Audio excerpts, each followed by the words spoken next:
a very happy Tuesday evening to you all. I'm glad you can join us for this amateur radio class. Ham radio, yes, it's still a thing.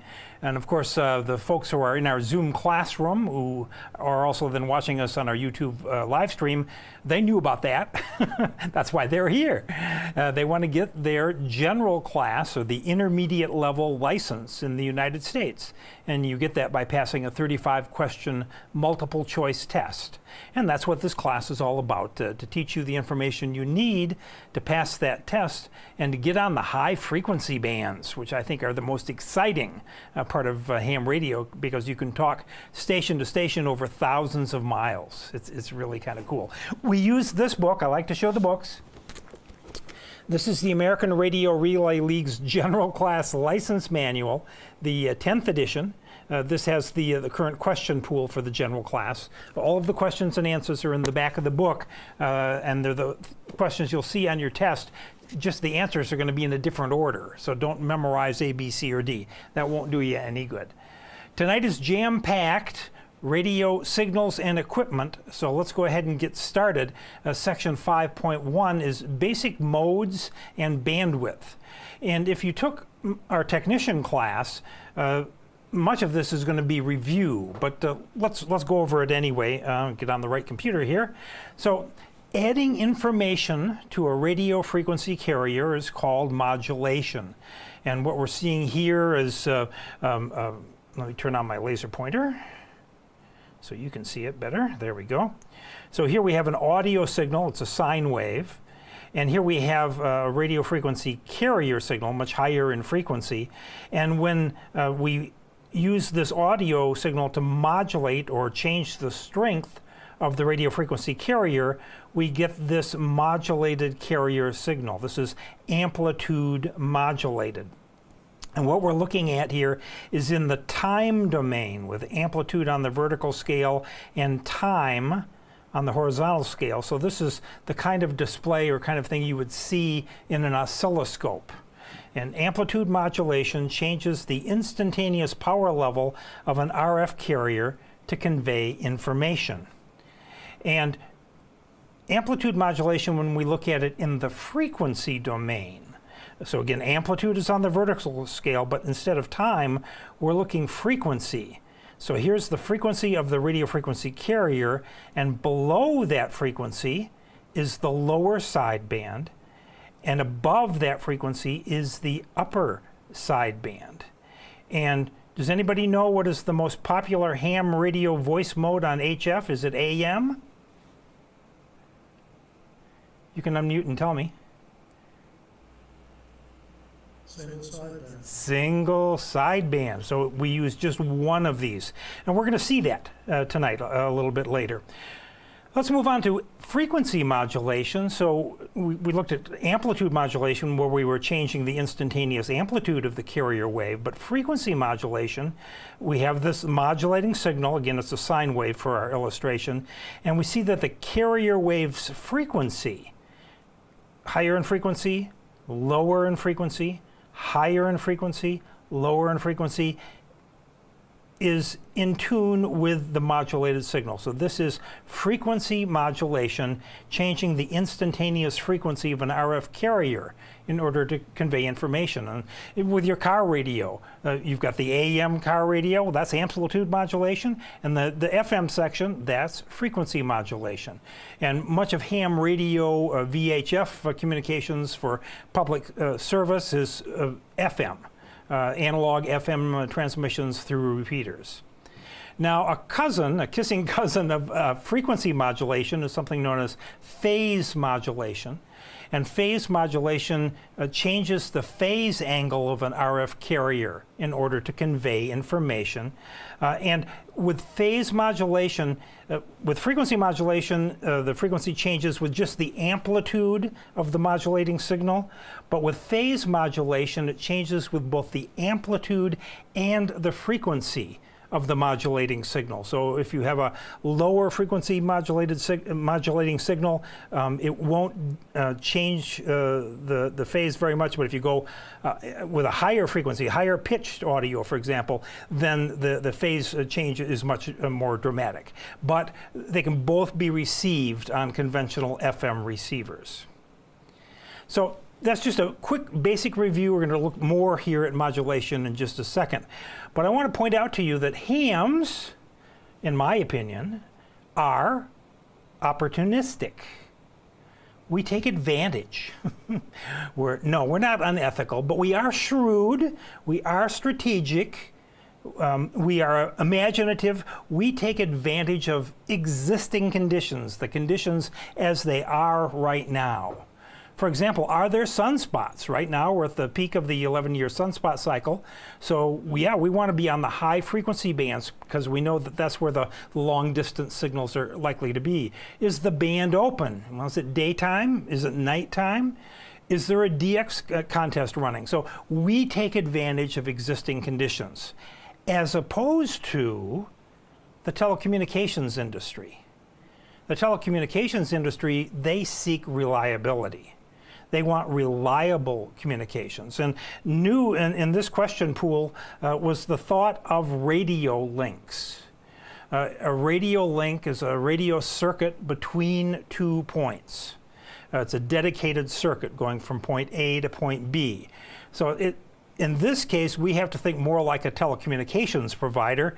And specifically, we're talking about ham radio mesh networks. These are the 2.4 gigahertz, 13 centimeter band links that you can get commercial routers and modify them with specific ham radio software, firmware, and you can actually then increase the output power as well. The conventional Wi-Fi router in your house is a maximum output of 1 watt. But hams can use up to 10 watts of spread spectrum on 2.4 gigahertz. And we can set up links, dedicated links between point A and point B, and point B and point C, and we can actually convey information. So this also comes into play with public safety. But when we're considering doing this, we have to consider all of these factors. The free space loss between point A and point B. Are there any obstacles? Diffraction, is that going to be happening? Are there reflections from other nearby buildings? Are we going to have multipath? Is there a lot of vegetation? Is there going to be absorption? What is the terrain like? Are we going to have line of sight? And what is the atmosphere like? Probably the least of the things, but maybe we've got pollution or something going on has an impact. So for 2.4 gigahertz, the 13 centimeter band, remember I said 10 watts is the maximum output power that hams can use in this band. So here we have 10 watts indicated. And for our path between point A and point B, we've used an online loss calculator and said that there's going to be 124.2 dB of path loss between point A and point B. And our router at the far end, it requires a minimum level of signal of minus 80 dBm. So again, we have to put our telecommunications hat on and think about system gain throughout the system. We know that there's the path loss of 124.2, and we know we have to have at least minus 80 dBm, so that means that we are required to have a minimum of 44.2 dBm of system gain. We're going to say we're going to add 10 dB for fade margin. That's a reasonable number. So the system gain must be 54.2 dB. And system gain consists of the transmitter output power and antenna gains. Minus then any losses that you might have in feed line and stuff like that. So transmitter output power, there's an error in your book. 10 watts is the same as 40 dBm. 1 watt is the same as 30 dBm, and 1 milliwatt is 0 dBm. So we said that we wanted a desired system gain of 54.2. And if we are able to get 40 dBm out of our 10 watt transmitter, that leaves 14 dB in antenna gains that we have to have at the transmit side and at the receive side in order to make our link budget. That's what it's called. The link budget accounts for all of the power gains and losses in a system. And the link margin is the headroom in a system's design. It's the difference between the system's design level and the minimum power needed. Remember, I said that we're going to add 10 dB of headroom. So this is especially important with digital signals. We're introducing this concept here in the general class. We go into it a little bit more when we get into the extra class. And look, well, we're already at questions for section 5.1, so let's see what we learned. So what is the name of the process that changes the phase angle of an RF signal to convey information?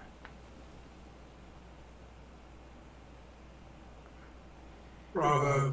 Yeah, if you're conveying information, you're modulating, so it's phase modulation. And what is the name of the process that changes the instantaneous frequency of an RF wave to convey information? Delta. See that? Delta. Yeah, delta, frequency modulation. And what type of modulation varies the instantaneous power level of an RF signal? Alpha. Delta. Yeah, it's not. Alpha is, the word starts with A. it's amplitude modulation. So in this case, it's D, yeah. Amplitude modulation. Changing the instantaneous power level is one way to look at it. All right, so which of the following phone emissions uses the narrowest bandwidth? What's the most popular? Alpha. Yeah, single sideband. Alpha, as my classmate said. Very good. And what is a link budget?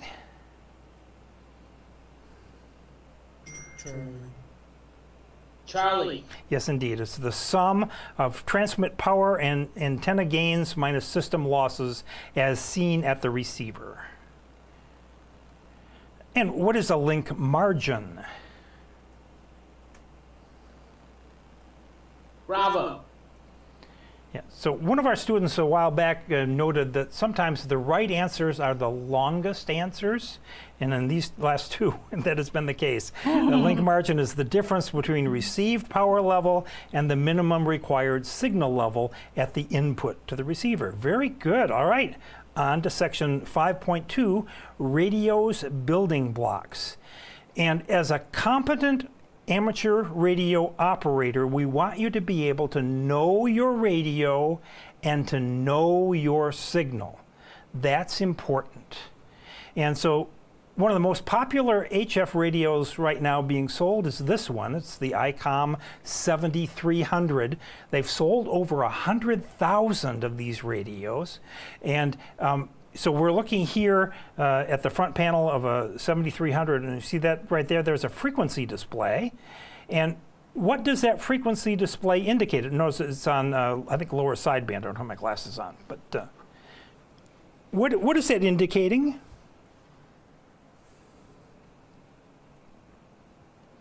You can read down at the bottom. That's the wave channel, Yeah. as well as the people that are using that particular channel. Yeah, well, so it's a frequency. We don't call them channels in ham radio, except for maybe 60 meters. But so yeah, it's where the carrier frequency is, if the modulation were to have a carrier. And so here we have, here's our amplitude modulated signal. That's definitely got a carrier. It's sitting right there in the middle. And it's got a lower sideband, and it's got an upper sideband. And so this is what that indicated frequency would be. So what I want to do tonight for the very first time is to introduce you to the Flex Maestro. The Flex Maestro is a controller for the Flex Radio series. I have a Flex 6600 radio downstairs. And Bruce, if you would take the multi. And so here is the Flex Maestro version C here in our studio. And we can actually go take it full screen here so that you can see these are, so here we are on 7.1 47.3 is where that yellow line is. That is indicating we're in the 40 meter band. If you've got the color chart, remember 7 megahertz is the 40 meter band. And let me grab my headphones, although we're not necessarily going to try to listen in on anybody here. This is live, by the way. Let's go over to a strong one second there. So you see we're right on top of a very strong signal there. And Gary? Yes. Just to figure out Gary, just to figure out which channel you're on, you do 300 divided by 7, and you'll get 40. Exactly. 40 meters. Exactly. That's the shortcut. 300, which relates to the speed of light in meters per second, million meters per second. So anyway, all right. So here we are in the 40 meter band, and we're below 9 megahertz. So the convention is that we use lower sideband. So that's what we're looking at here is lower sideband. And I will tell you that most hams actually will tune to an even number. So that's probably where the signal is. I'm going to bring the audio up just briefly. Okay, it's not English, but that's okay. All right, so this is a lower sideband signal. In fact, let's go over here to our telestrator. This is a slightly delayed version of that same signal. So this yellow line that you see right here, whoops, let me go to a red that shows up better. See the yellow line that's there next to the red that I just drew on the screen? This is a lower sideband signal, and we're above, up here we're looking at amplitude. This is amplitude. And down below here, this is what we call a waterfall display. This is signals over time.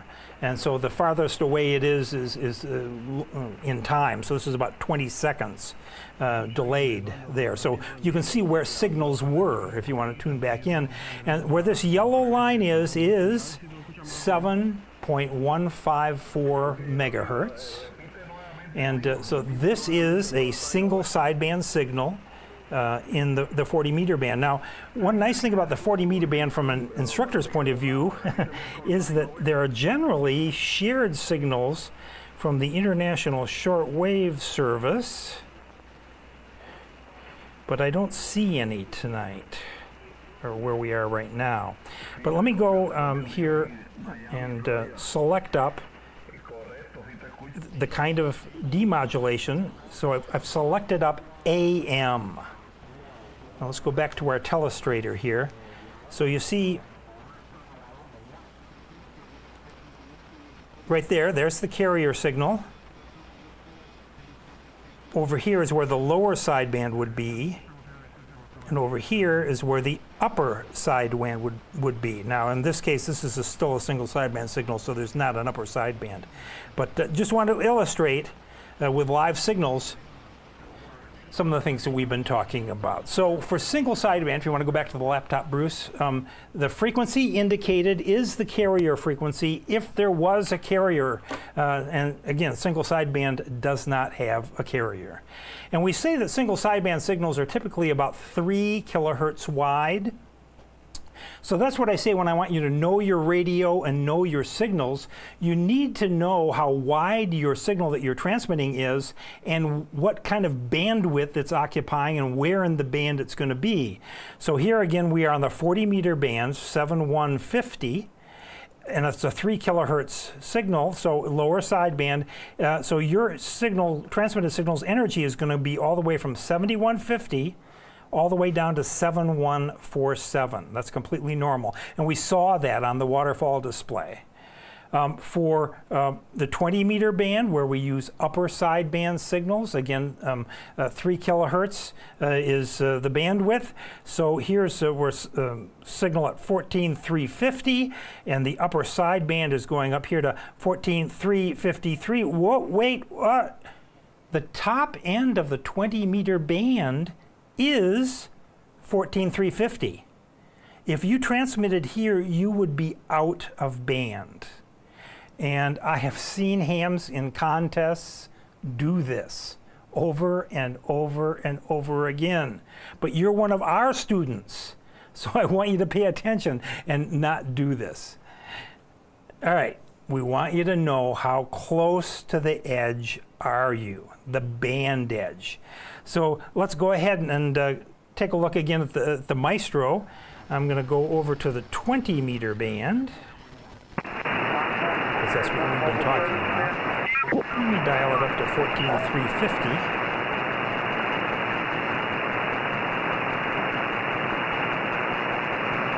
So if you look on the color chart, 14,350 is the top end of the 20 meter band.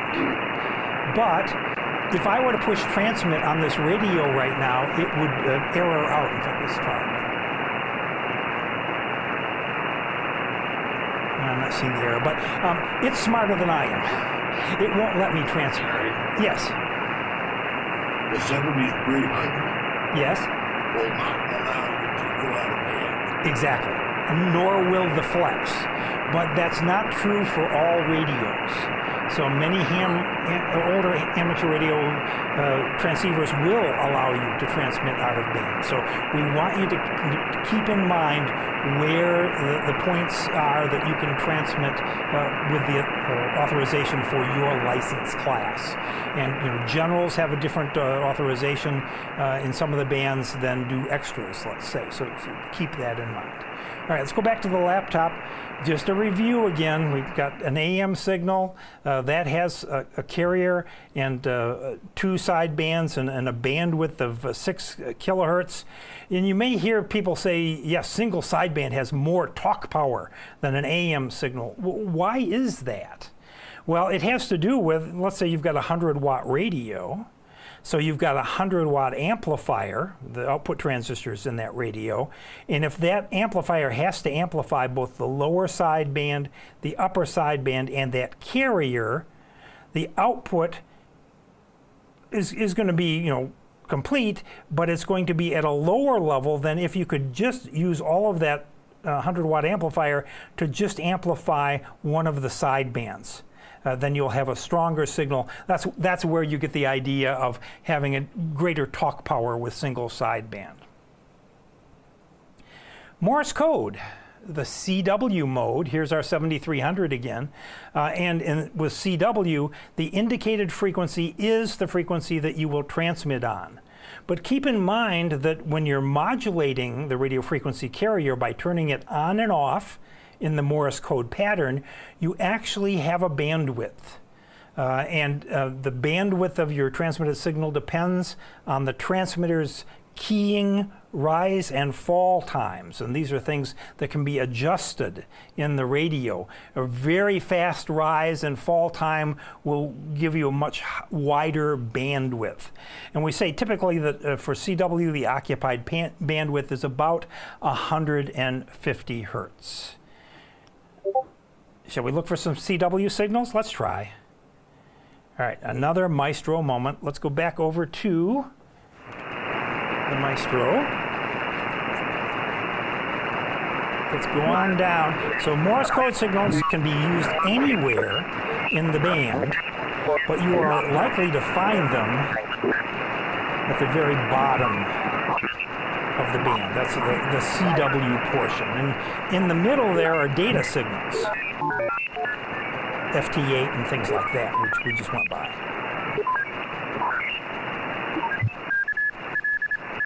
All right.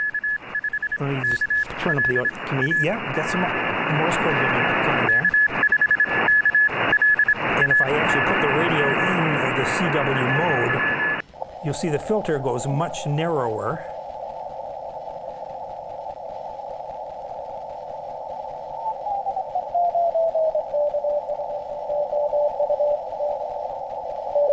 So these are CW signals at the bottom end of the 20-meter band.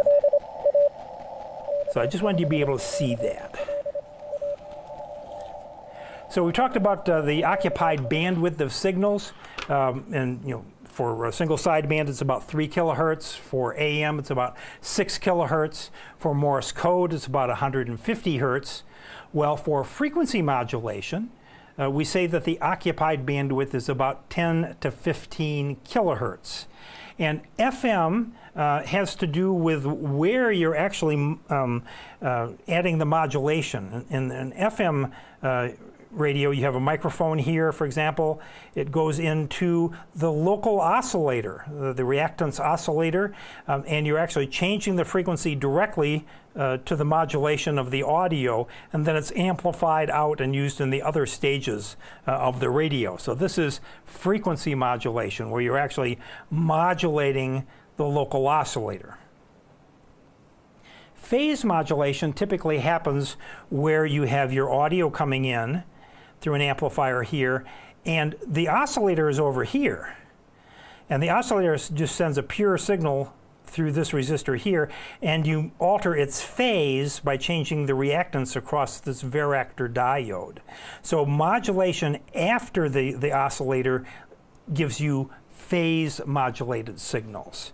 And as we mentioned before, in FM, the frequency is changed by the modulating amplitude. In phase modulation, the phase is changed by the modulating amplitude and by its frequency. FM modulation is done at a low-level oscillator stage. Phase modulation is done at a higher-level amplifier stage. Both FM and PM are considered to be part of the angle modulation family. Oh, here's a family photo of FM and phase modulated signals. All right, let's move on. We saw the local oscillator. Remember, this is again review. Oscillators are amplifiers with positive feedback. You have an amplifier stage here which has some gain, and part of its output is taken back through a filter circuit, and that then fed back to the input of the amplifier, and that will cause you to be able to output a constant signal at one frequency. That's an oscillator. And this feedback circuit could be LC circuits, inductors, and capacitors. Can also be crystals. Here we have the feedback element being this crystal right here. Amateur radio operators back in the day, back when I got my novice license in 1969, we were limited to using crystals because there was no chance of them drifting off frequency. If we had a crystal for 7.150 in the 40-meter band, that's where it was going to be. So crystal oscillators are very stable, very repeatable. They don't drift, so that's why novices were restricted to that. And crystals are essentially a resonant circuit. They have built-in mechanical reactances for inductance and capacitance in that. Now, later, when you graduated to a higher level license, you were able to use then variable frequency oscillators on your transmitter. They were typically LC oscillators. L standing for the inductor, measured in henries, and C, the capacitor, measured in farads. And this is the frequency of a resonant circuit, 1/2 pi square root of LC. You don't need to know that. You don't need to do any of the calculations here in the general class, but I just want to introduce that to you here. And when you have an LC circuit like this, especially a parallel LC circuit, it's known as a tank circuit. It has nothing to do with artillery. But the tank circuit is the circuit that sets the frequency of oscillation for an oscillator. Tank circuits are also used in the output stages of amplifiers to filter so that you get just the frequency output that you want. And the values of L and C in the tank circuit determine the frequency based on that formula that I showed you there, the 1/2 pi square root of LC.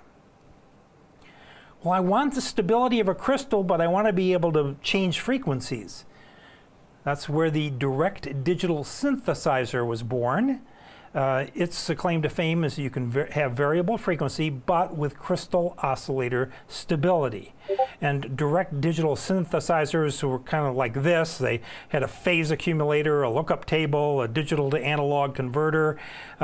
They didn't have any phase noise on their output, but they did have some harmonic output at discrete frequencies, something that had to be filtered later on.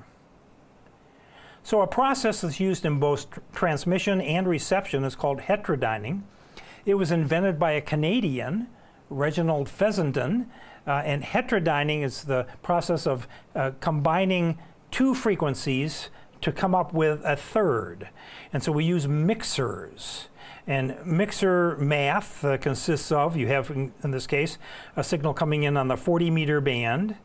We have a local oscillator in our receiver at this frequency. And the difference between these two, 7.605 and 7.150, is 455 kilohertz. That's the difference.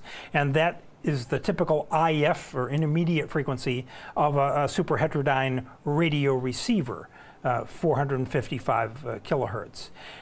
But actually, in a mixer, you don't just get 455 out. You get the difference, which is what we saw there. You get the sum as well, so you're going to get a 14 megahertz signal out. You're going to get the original two frequencies. So a mixer always has four outputs, and you follow a mixer by a filter that will filter to just the frequency that you want to be passing. And here's our super heterodyne radio again with a local oscillator, a mixer stage. Signals come in from your antenna, are amplified, go into the mixer, are filtered through the IF transformers and IF amplifiers, and on out. Super heterodyne. Now, early VHF radios, and this is going back, these are police radios, these are public safety radios. Just, count your blessings that you don't have to mount these in your car anymore, because they came in, a head unit that mounted in the front, and these ungodly transmitter and receiver units that mounted in the trunk of the car. But this was a mobile transmitter receiver back in the day. Used vacuum tubes, used vibrator power supplies to get high voltage for the vacuum tubes. The thing was that back then with vacuum tubes, the oscillators that they would make, they couldn't make direct VHF oscillators, for example. They had to make lower frequency oscillators and then use frequency multiplier stages. So you'd have an oscillator on a lower frequency, a buffer amplifier to keep them separate, and then you'd multiply the frequency by 2 or 3 in order to get up to the frequency that you wanted to actually transmit. So frequency multiplier stages are doublers or even triplers. You could tune the output here to the desired frequency that you want. You send it in a nonlinear fashion, and you get, in this case, 1 megahertz in and 2 megahertz out. More to come about this, but just remember about frequency multiplier stages. And we've talked about filters, and this is kind of what they look like. These are L and C filters. They can be used for reception and for transmission. I was a member of a 12-step group for many, many years, and we had a slogan, take what you liked and leave the rest. Well, that's what filters do. They take what you want and leave the rest behind. And so here's some transmitter bandpass filters, for example, that you might find in use at field day. So if your transmitter is going to be on one band and your neighbor's transmitter is going to be on another, these will help keep the two signals from mixing or intermodulating between the two. And here's a schematic diagram of that sort of transmit bandpass filter. And when we're talking about bandpass filters, we talk about its bandwidth. Typically, we talk about its 3 dB bandwidth, or its half power bandwidth. When the power drops off to half, that's where we measure the ends. So the distance, the frequency distance between here and here is the bandwidth of the filter. And so filters, these are passive filters, so you're going to put a signal into them and it's going to come out on the other side, limited in the bandwidth, and it's also going to have an insertion loss because it's passive. So typical 1 or 2 dB insertion loss if you put a filter, for example, between a signal. So you sending a signal in at 10 dBm, you might only get it out at 8 dBm because you're going to lose 2 dB because of the insertion loss. Now we looked at a band pass filter earlier. You can also have low pass filters. And the top end of the low pass filter is called the cutoff frequency. And again, it's the half power point, or the point that is 3 dB down from the signal. So here's the main signal, and 3 dB down, this would be called the cutoff frequency. All right, another filter term. Do you feel rejected? Don't. But you need to know about ultimate rejection. Ultimate rejection is a filter's maximum ability to reject signals outside of its passband. And so that's measured from outside the passband to a 0 point. Here's the 0 point, up to the signal point. And so in this case, this filter has an ultimate rejection of 30 dB. It can limit signals outside of the passband by 30 dB. That's ultimate rejection. Anybody like Monty Python? Now for something completely different. So I spent time as a TV broadcast engineer and working with the NTSC system. And NTSC, never twice the same color, had the color component in there. And we would monitor color signals on a vector scope. So here's a picture of an NTSC vector scope. Bruce, if you'd go back. And if you notice that if you look closely, the graticule here is marked Q and I, or minus I. This is the I axis, and this is the Q axis.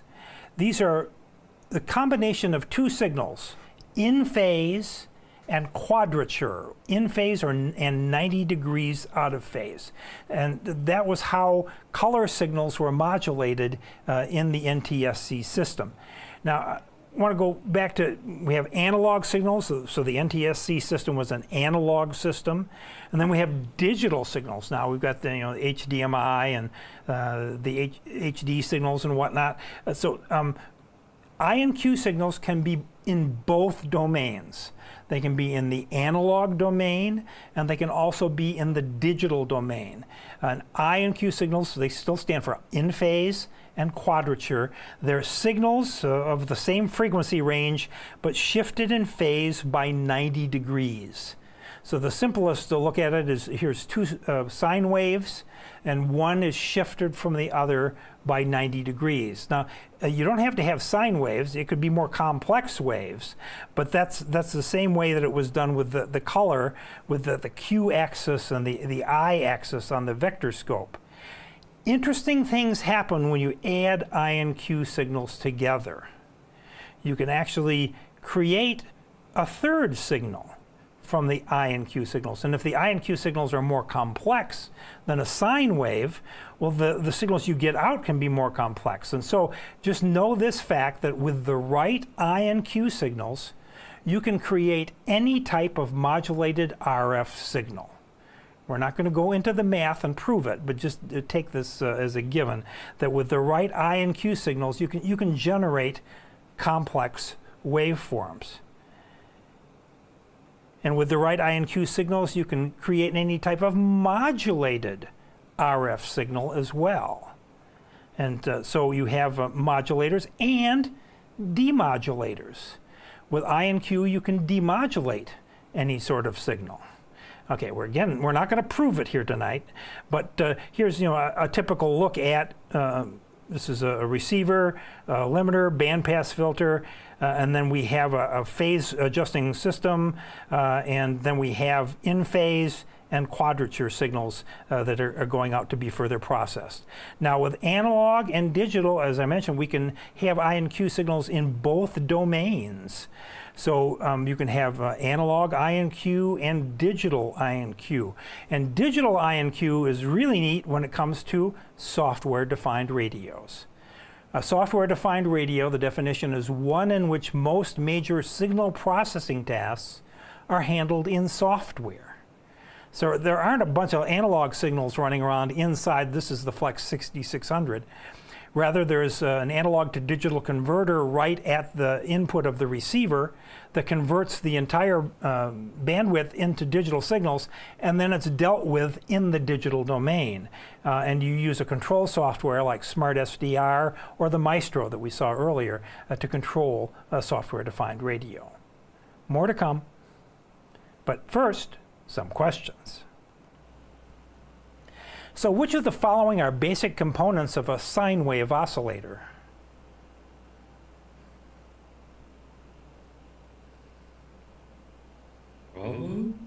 Not Bravo. Delta. You have an amplifier that has some gain and is operating in a feedback loop through a filter. So a filter and an amplifier that are operating together in a feedback loop. And what determines the frequency of an LC oscillator? Charlie. Yes, it's the inductance and capacitance in the tank circuit. And one or both of those could be made variable, so you can vary the resonant frequency. And which of the following is characteristic of direct digital synthesis? That's one of those longer question answers again. The variable output frequency with the stability of a crystal oscillator, but you got it. So what term specifies a filter's attenuation inside its passband? Alpha. You put you put a 10 dB signal in and you get an 8 dB signal out. You're going to have some loss, and it's loss because you inserted the filter. It's called insertion loss. And what is the phase difference between the I and Q RF signals that software-defined radio equipment uses for modulation and demodulation? Bravo. Yes, 90 degrees. They're in quadrature is what we say, but at 90 degrees. And what is an advantage of using I and Q modulation? I heard Bravo. And it's great. All types of modulation can be created with appropriate processing using I and Q signals. And which of these functions is performed by software in a software-defined radio? Read carefully. Yeah, you got it. Filtering, detection, modulation, all of those things are done in software. And what is the frequency above which a low-pass filter's output power is less than half the input power? What do we call that? I heard Charlie first. It's not alpha, but it is the cutoff frequency. That's where it cuts off at the top end. A notch frequency would be if you just want to eliminate one particular frequency. And you'll see that control on a lot of radio receivers, a notch filter. But in this case, we're talking about a low-pass filter, so the output power is half at the cutoff frequency. So what term specifies a filter's maximum ability to reject signals outside its passband? The delta, the ultimate rejection. Ultimate rejection. And the bandwidth of a bandpass filter is measured between what two frequencies? The cutoff and the roll-off. You'd think that sounds good, but remember we talked about the half power points, the 3 dB points. So upper and lower half power. But you're right. I look at that and I'm not sure that's the best answer. But anyway, A is the right answer. What emission is produced by a reactance modulator connected to a transmitter RF amplifier stage?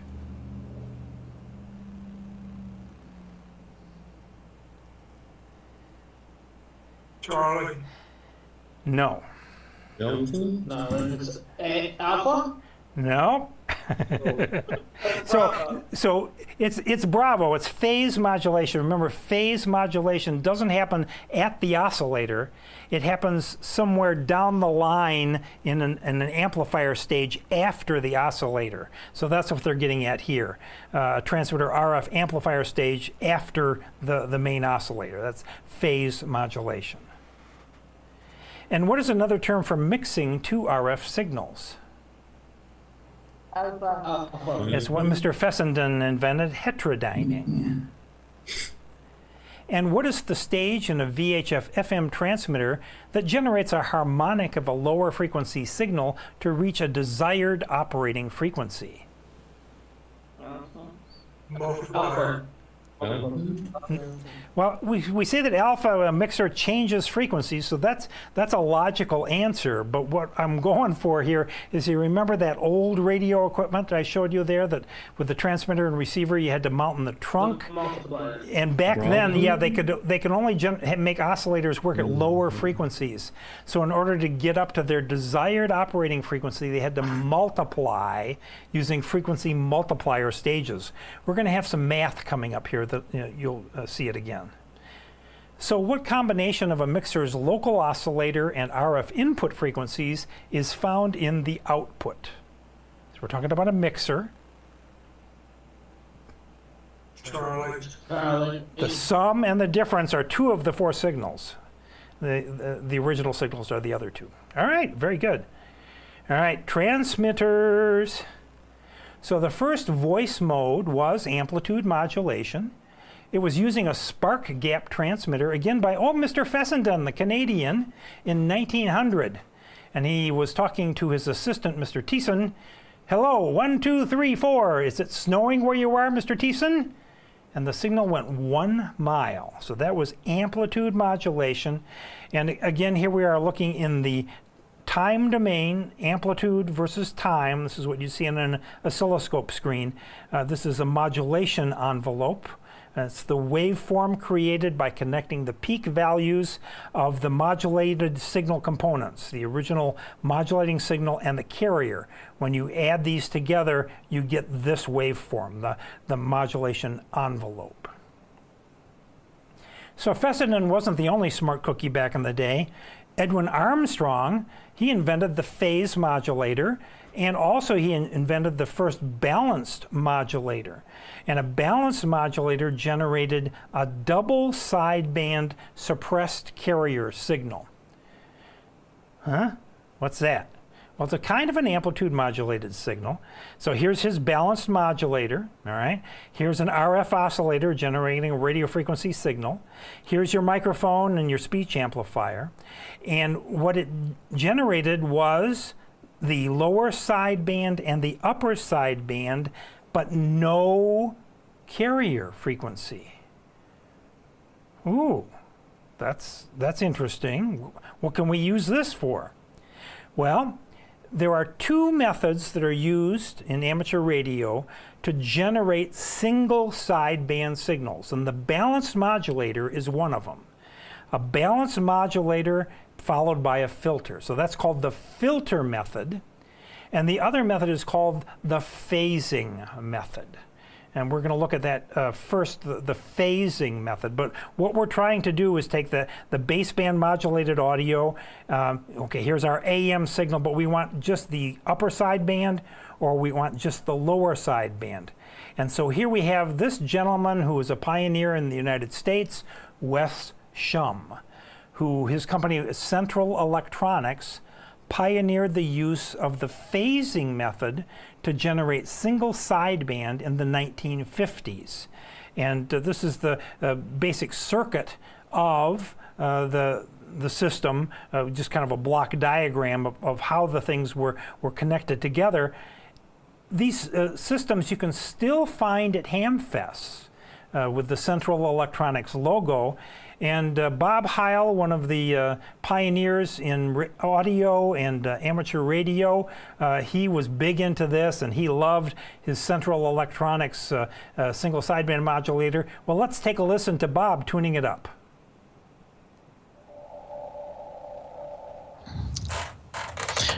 This is the Central Electronics, and this is how I tuned it up.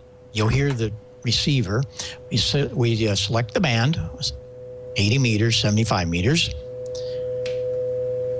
Then we're going to put this in the carrier null. Now watch. We're going to take those two out of phase, and away went the carrier. There's our carrier null. You can hear in the receiver when I had it up, but very carefully, I'm nulling those two signals, just like with those two microphones. And when we get it all correct, a little eye up on top will tell us, but then you can also listen in the receiver. Now we're going to set the max level, and you're going to hear that signal through a receiver when I bring up the microphone. 1, 2, 3, 4. Hello, 1, 2, 3, 4. 1, 2. This is K9EID. K9EID. Hello, hello, hello, hello, hello. 1, I tuned 2, 3, 4. 1, 2. I tuned it off frequency. 1, 2, So you 3, 4. knew that you're listening to a Transmitting sideband signal. on a Central Electronics 20A and receiving on a CM1 Mosley receiver.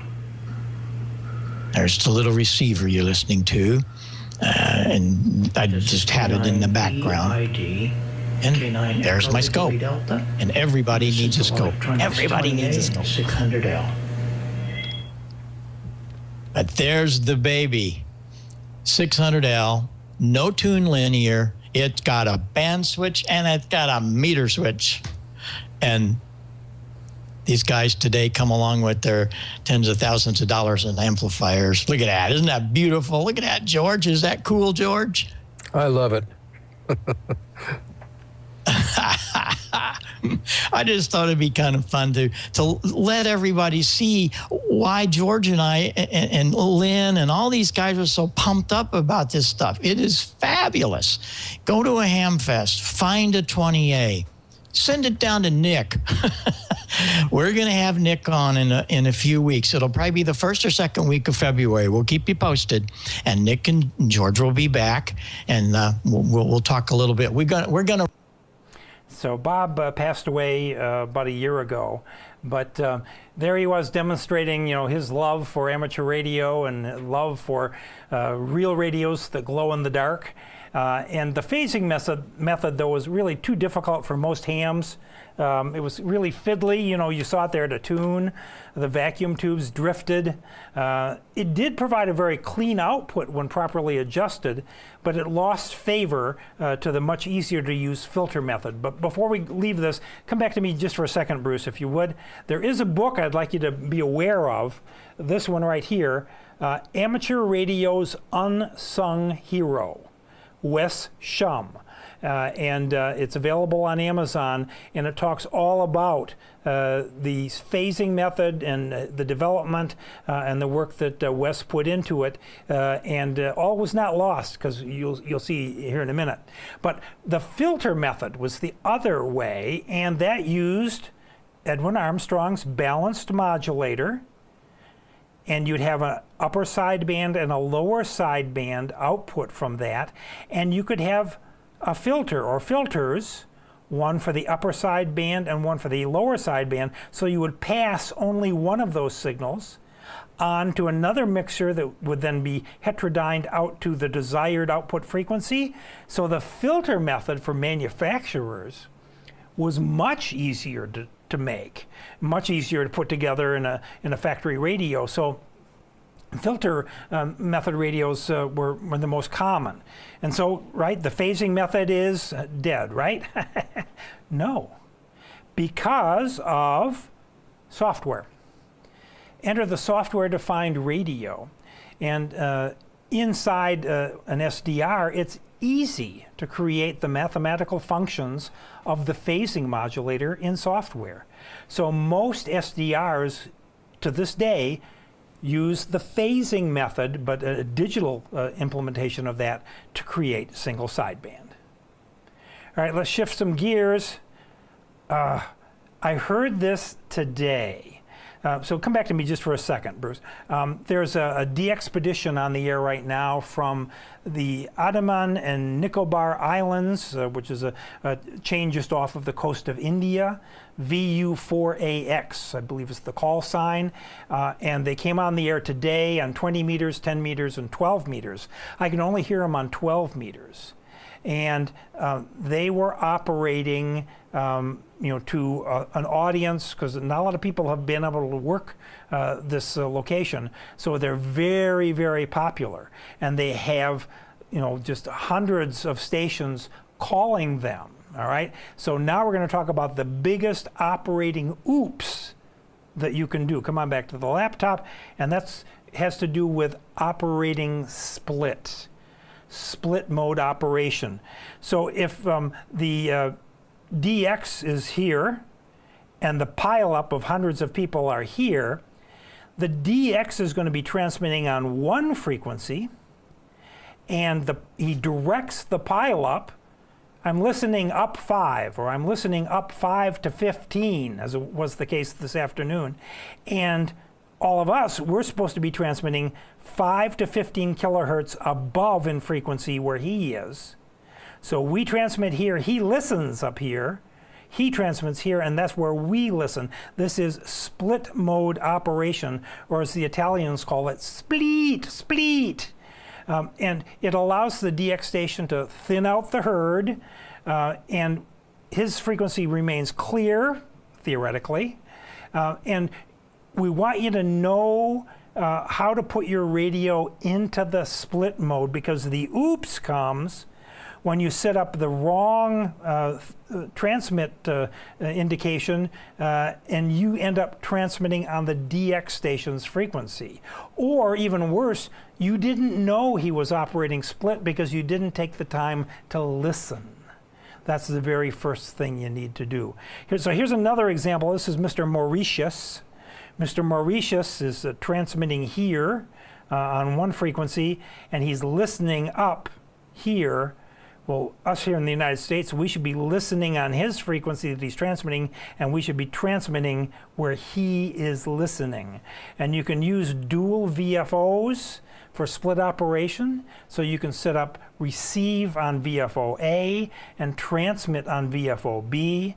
You can also then be monitoring both frequencies at the same time, so you can hear where your competition is. ICOM calls that the dual watch. So let's go back to the Maestro. Let me just show you real briefly. Oops, glasses. Let me go back to upper sideband, because that's what I'm most comfortable with, because I'm a sideband guy. Those are the FT8 signals. We just went by them there. All right, above 150 should be some single sideband signals. All right, here we go. So let's say, and I'm going to turn the audio down so that we don't even hear the signal. But let's say this is where the DX is. That's the DX signal right there. And we want to be able to transmit 5 kilohertz above. So we can turn on our B VFO. Notice it turned on. And notice it came up 5 kilohertz above that.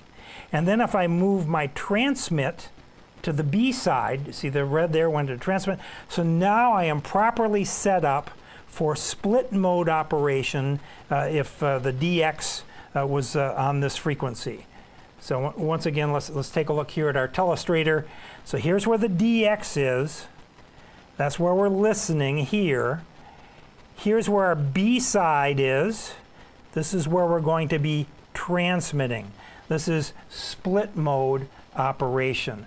And what I heard today, it would dishearten you. So many people calling on the DX's transmit frequency. And of course, then you bring out what we call the band police, which are people who will yell at you. And of course, you're trying to call him, so you're giving him, you think, the DX, your call sign. Well, you've given the band police your call sign, and they're going to call you all sorts of names. It was a zoo this afternoon. And what I needed was more power to get through, which is known as QRO. Bruce, if you'd take the laptop. QRO, using high-powered amplifiers. Could be tube amplifiers, could be solid-state amplifiers. And if you are going to use a tube-type power amplifier, you saw an amplifier there that Bob Heil was demonstrating that didn't require any tuning. That was an anomaly back with vacuum tubes. Vacuum tubes always required tuning. And so here's one that I had. This is the Heathkit SB1000. It's a amplifier that uses a 3500Z output tube. It's got a band selector switch here where you select the band that you're going to be operating on.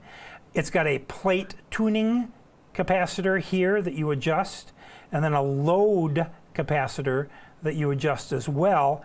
And the process is this. You set the band switch to the correct band, then you drive the amplifier with low power, you tune the plate capacitor for a dip in plate current. What's one of those meters will show you plate current, and when you tune at resonance, you'll see it go down. That's where you want to be.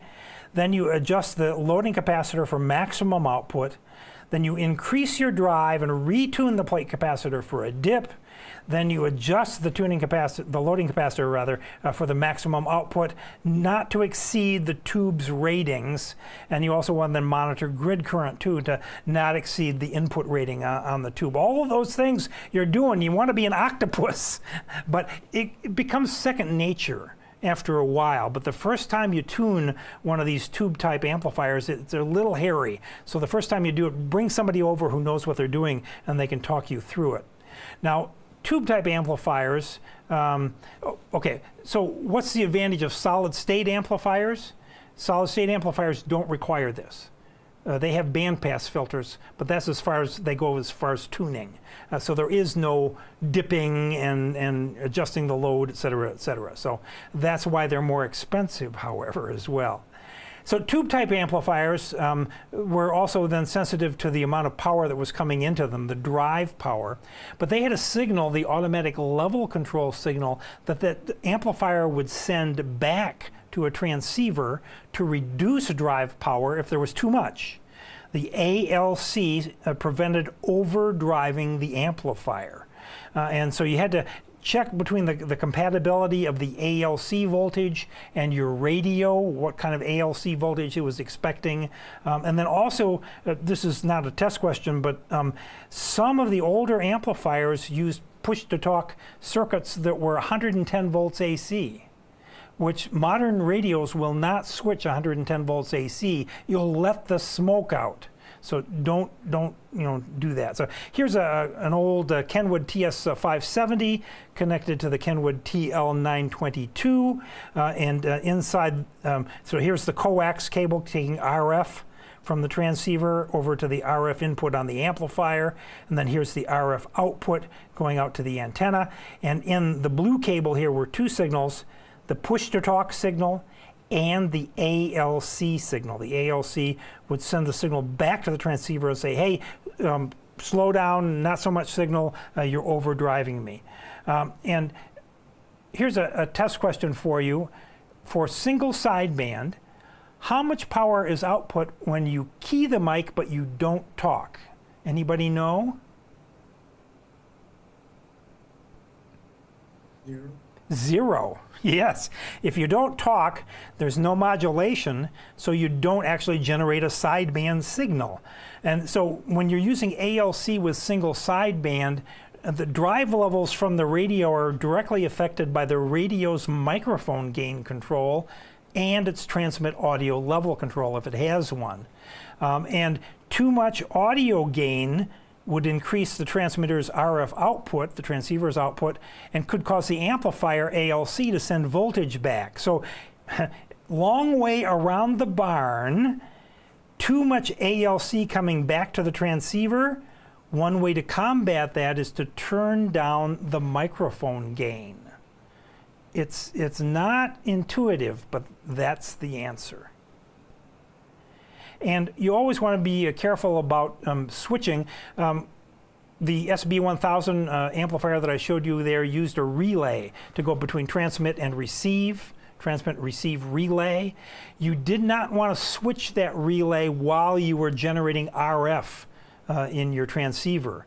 And so in the transceiver, there's usually a delay adjustment that prevents RF energy from reaching the amplifier until a set time has elapsed that allows the relay time to move and transition. That prevents what we call hot switching. And then if you're going to be sending Morse code, you've got some other timings that you need to be aware of, something called the transmit delay, much like we just looked at there for single sideband, and then something called hang time. How long is it going to stay in the transmit mode before dropping back to receive? You want to have sufficient hang time so that as you're sending characters, the transmitter isn't banging back and forth between transmit and receive. More tube stuff to know about. Transmitter tube amplifier neutralization is what I'm trying to say. So because of inter-element capacitance, you can have feedback inside the tubes at higher frequencies. It's caused by positive feedback in the tubes. And you combat this by sending equal but out of phase signals back into the circuit. So this is a Class B push-pull amplifier stage. You've got 2 RF signals coming in out of phase, and we have neutralization capacitors that go from one over to the input of the other, and from one over to the input of the other. These neutralization capacitors are out-of-phase signals that help to cancel the inter-element capacitance in a tube-type amplifier. Solid-state amplifiers, no muss, no fuss, no tuning. You still have to set the band switch to the proper band, but they'll typically use output transistors or LD-MOS output devices. They still have their sensitivities, though. Too much drive power is what will tend to damage solid-state amplifiers more than anything else. And most of the solid-state amplifiers don't have an ALC output. They don't need that. Linear amplifiers, the things that we've talked about here, are amplifying in a linear manner. That means that the output signal looks exactly like the input signal, only higher in amplitude, and that the output signal is not distorted in any way. And how do we as hams test for this? We use something called the two-tone test. And two-tone testing is 2 non-harmonically related audio signals, audio sine waves, being fed into the transceiver's microphone input. And then you monitor the RF signal at the output of the amplifier or output of the transceiver, and you're looking for changes between, let's say, 200 watts and 400 watts. No, they look about the same. That's a good test. That's a two-tone test with 2 non-harmonically related audio signals. And sometimes on monitor scopes, this is the Kenwood monitor scope, they have a two-tone output right there that you can inject into the microphone input on your transceiver, or you can buy two-tone generators, both hardware, and you can download software, although this link wasn't working for me when I last checked, but there is software out there to generate the 2 non-harmonically related audio signals. Too much signal, remember, can be damaging to solid-state amplifiers. It causes clipping, flat topping, too much drive from the transceiver, and you'll generate spurious output. For single sideband and AM modes, we use speech processing.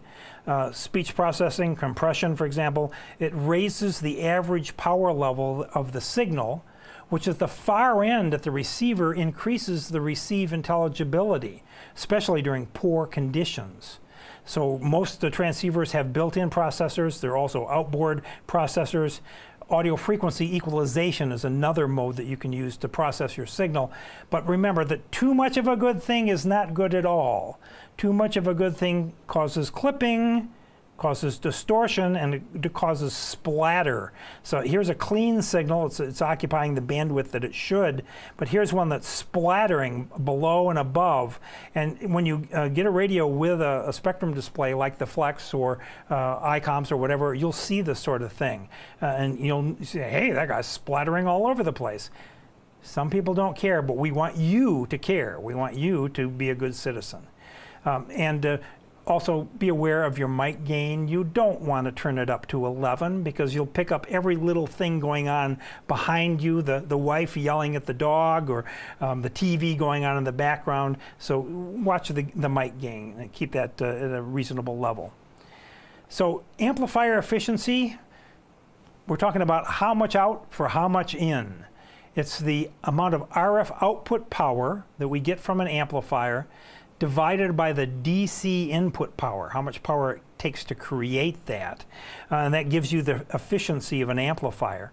And in many cases, it has to do with how much of the input waveform does the amplifier amplifier. And that has to do with how the transistors or tubes are biased. Is the amplifier amplifying the complete waveform, or is it amplifying only a portion of the waveform? A lot of stuff here. Hang in there with us. We're coming on a break here shortly. So a Class A amplifier is an amplifier that's biased to amplify an entire input signal. So here's the input signal. We've biased this amplifier at a midpoint here so the entire output signal can be processed and amplified with gain. So this is a Class A amplifier. Though for power efficiency, it's the least power efficient of all the classes because DC power is required by the transistor or transistors all of the time.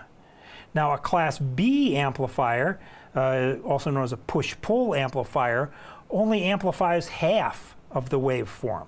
So here we have the input signal, and here's part of the input signal, and this is going to be amplified, this half here. The other half is not.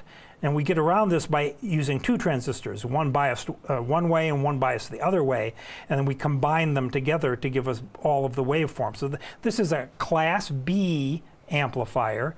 It's more power efficient than a Class A amplifier because the transistors only require power 50% of the time. A Class AB is somewhere in between where you amplify a little bit more than half. So here we have a little bit more than half coming out. You can see it here. And again, with the two, we combine them together. There's something at the 0 point here called crossover, and crossover distortion can occur, but AB amplification helps eliminate that. And so it's more power efficient than Class A, less power efficient than Class B, because DC power is required about 60% of the time. And then finally, the Class C amplifier. This is for Morse code or for FM signals where amplitude doesn't matter. You can just amplify just a tip or a portion of the waveform and get that other portion out and then send this to a resonant circuit. And the resonant circuit, with the flywheel effect, will cause the complete waveform up and down to be generated in the tank circuit. And this is the most power efficient because power is required maybe about 20% of the time by the transistor. So here's a ladder of amplifier classes and efficiencies. We won't even talk about D class, digital. All right, moving on. I love FM. FM is so discriminating. And we said that FM signals for communications purposes are between 10 and 15 kilohertz in bandwidth. And it comes from this, the Carson's bandwidth rule, which says that 2 times the deviation amount plus the modulating frequency gives you the bandwidth. So if our deviation, which is typically for communications 5 kilohertz, is that, and our highest modulating frequency is 3 kilohertz for voice, then 2 times 5 plus 3 is 16. This is Carson's bandwidth rule. Remember those big old radios I showed you with the things in the trunk? Early VHF radios would generate FM at a very low frequency and then use frequency multiplier stages to come up to the operating frequency. When they did that, when they're generating FM at lower frequencies, the amount of deviation was also multiplied by the same factor.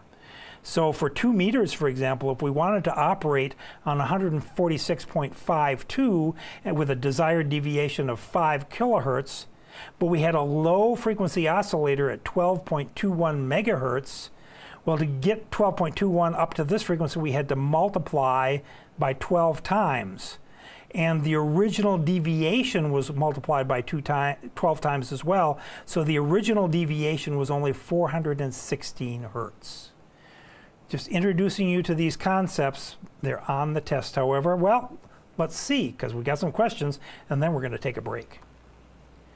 So what control is typically adjusted for proper ALC setting on a single sideband transceiver?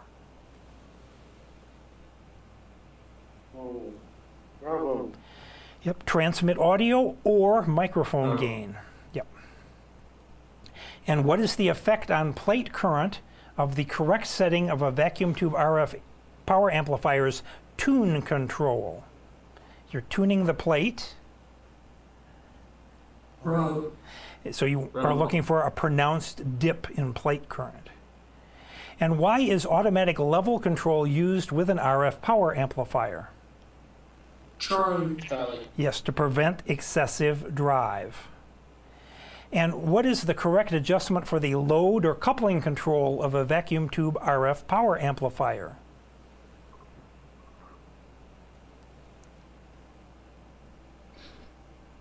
Bravo. Delta. Not Bravo, it is Delta. You want to get to the desired power output if you can without exceeding the maximum allowable plate current. The plate current is always the limiting factor. So your 1,000-watt amplifier maybe can only output 800 watts. That's probably because the tube has aged. So what is the purpose of delaying RF output after activating a transmitter's keying line to an external amplifier? Alpha. Not Alpha. Charlie. It's to allow time for the amplifier to switch the antenna between transceive or transmit and the amplifier's output. So it's the TR switch inside the amplifier. Yeah. All right. So what signals are used to conduct a two-tone test? Bravo. Bravo. Two non-harmonically related audio signals are fed into the microphone input. And what transmitter performance parameter does a two-tone test analyze? Alpha. Yes, linearity. We're looking for, is it the same at one power level and another? All right. What is the purpose of a speech processor in a transceiver?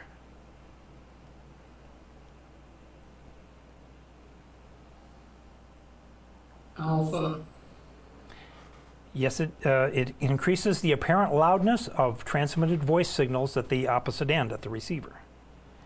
And how does a speech processor affect a single sideband phone signal? What does it do? Bravo. Bravo, it increases the average power level of the signal. And what is the effect of an incorrectly adjusted speech processor? Read carefully. Delta. Yeah, distorted speech, excessive intermodulation products that splatter, excessive background noise, all of those choices. And what frequency range is occupied by a 3 kilohertz lower sideband signal when the displayed carrier frequency is set to 7.178? Delta. Oops. No. Charlie. Charlie, 3 kilohertz wide, so it's 7.175 to 7.178. There's a 3 kilohertz difference between those two. And what frequency range is occupied by a 3 kilohertz upper sideband signal with the displayed carrier frequency set to 14.347? Bravo. Yes, 14.347 to 14.350. And how close to the lower edge of a band's phone segment should your displayed carrier frequency be when using a 3 kilohertz wide lower sideband signal?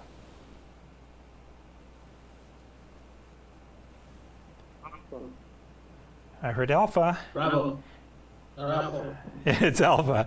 At least 3 kilohertz above, because we're transmitting a lower sideband signal. So we want to stay 3 kilohertz above that. Yes.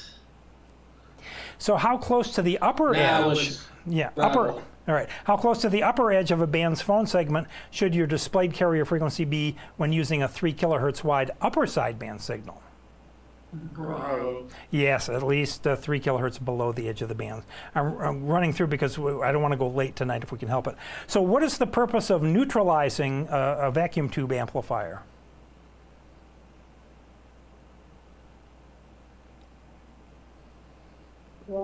I might not. Yeah, good. I'm glad you got it. I wasn't probably as clear as I should have been.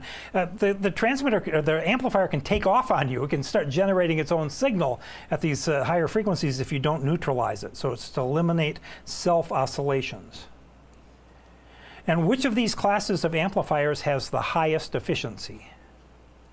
Charlie. Yep. Well, okay. Now wait a minute. Charlie I or mean, Delta. yeah, Class C, yes, Delta, I'm yes. thinking Class C, and I'm Yeah, Charlie. exactly. Got it. Right. I know. All Apparently, right. Class D is the best one, but you won't tell us about that. I won't tell you about that. No, I'm not allowed.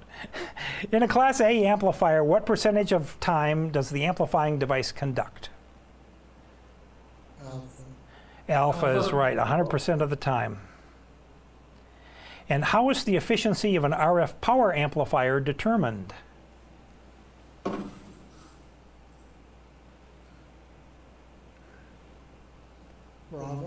Bravo. Yes, you divide the output power by the DC input power. So if it takes 2,000 watts of DC power to generate 1,000 watts, that's 50% efficient, which is actually pretty good.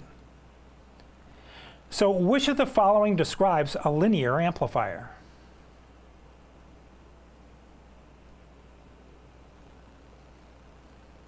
Bravo. Yes, it's an amplifier in which the output preserves the input waveform. For which of the following modes is a Class C power stage appropriate? Bravo. Yes, bravo, FM, because with FM and CW, we don't care about the amplitude changes. All right. What circuit is used to select one of the sidebands from a balanced modulator? It's one of the methods. Bravo. Yep, filter, the filter method. And what output is produced by a balanced modulator?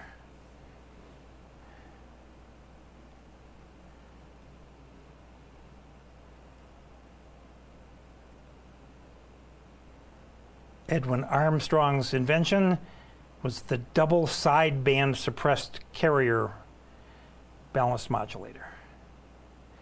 And which of the following is an effect of overmodulation? Delta. Delta, the splatter, you saw it's excessive bandwidth. You're using too much energy in somebody else's space. So what is meant by the term flat topping when referring to an amplitude modulated phone signal?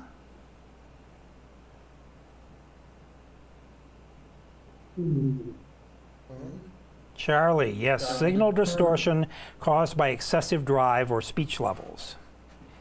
And what is the modulation envelope of an AM signal?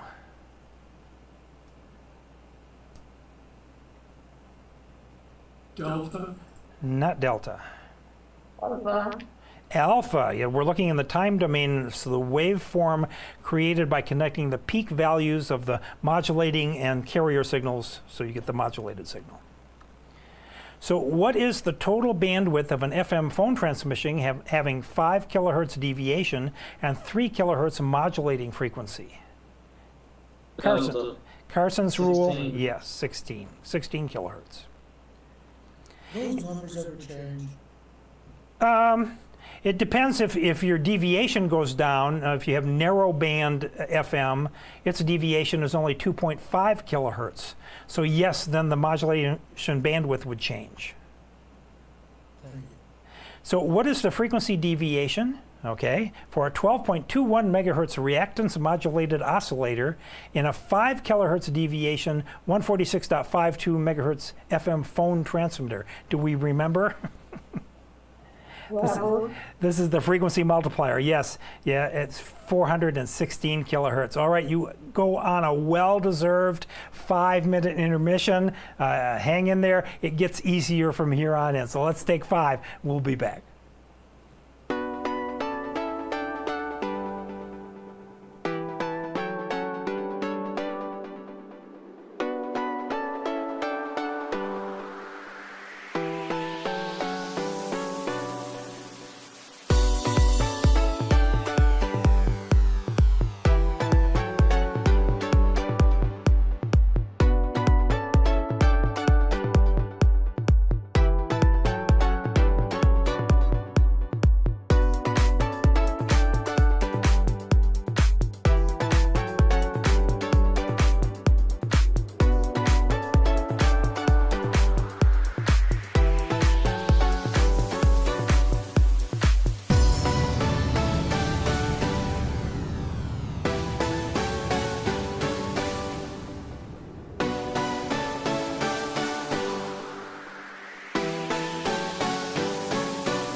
back. We were talking radios during the break as if we didn't have enough talking to them. And we're talking about transceivers, current modern transceivers, and we're going to talk about receivers right now in the next section. The simplest and the most basic type you'll find out there is the super heterodyne radio. So Bruce, if you go to the laptop, here is a block diagram of a super heterodyne radio with the antenna here bringing a signal in on the 80 meter band. It comes into a mixer stage. And then there's a local oscillator here that we can tune. And the output in this case doesn't even go to IF, it goes directly to audio, to an audio filter and an audio amplifier and out to some headphones. So this is a very basic, super simple super heterodyne radio. This is the more common that you would see with an antenna going through a radio frequency filter here to eliminate maybe out-of-band interference, an RF frequency amplifier to improve its sensitivity, a mixer stage that goes to an IF frequency and IF transformers and filters, out to a demodulator of some kind to get the information off of the radio frequency carrier, and in this case out to an audio amplifier and a speaker. And with single conversion radios like you see here, we have the local oscillator and the input signal coming in. The problem comes into play is that there are two solutions for getting to the 455 kilohertz IF frequency here. Let's say, for example, here's our local oscillator signal. And here's our desired station. This is what we're trying to receive. And the difference between them is 455 kilohertz. So that will get passed to the IF transformer, the intermediate frequency amplifier stage. But what if there's an interfering signal that comes up 455 kilohertz above the local oscillator? The difference is, in fact, 455 kilohertz. This signal, too, will be passed to the IF stage. So this is called an image frequency. It's an image problem, and this has to do with single conversion super heterodyne radios. Most ham transceivers anymore, though, are double or triple conversion super heterodynes if you're going to buy a super heterodyne radio. So we have a first mixer. This might take it up to a 50 megahertz IF. Goes into a second mixer. This might take it down to a 455 kilohertz IF and then on out. So this is one conversion, two conversions, a double conversion super heterodyne radio. So when you see that in the specifications, that's what they're talking about. And this radio will not have image false signal problems like the single conversion radios would. So I mentioned earlier that FM is discriminating. Well, that's a clue to help you remember that the circuit used to demodulate FM is called a discriminator, the discriminator stage. So just keep that in mind. So for some radios, we want to limit the amount of RF that's coming into the radios. Here's our 7300 again, and they have preamps and attenuators available to you. And a receive attenuator improves the ability to handle strong signals. Well, Gary, I want to hear all the weak signals all the time. Except if you're listening on a very busy band, sometimes attenuating can actually help you discern what's going on. So attenuators do have a function. We were talking about filters earlier. These are the discrete filters that you might find in a super heterodyne radio. Here's a filter at the 455 kilohertz IF frequency, for example. This is a Murata crystal filter or ceramic filter. Then they make mechanical filters and all sorts of others as well. These are installed in the IF amplifier stages to limit the receive bandwidth. And we use these, we want to match the receiver's bandwidth with the transmitted signal's bandwidth. Because when we do that, we get the best signal to noise ratio. Matching the receiver bandwidth to the transmitted bandwidth maximizes the signal to noise ratio. So that's why we do it. We had a question earlier, somebody commented about the notch filters.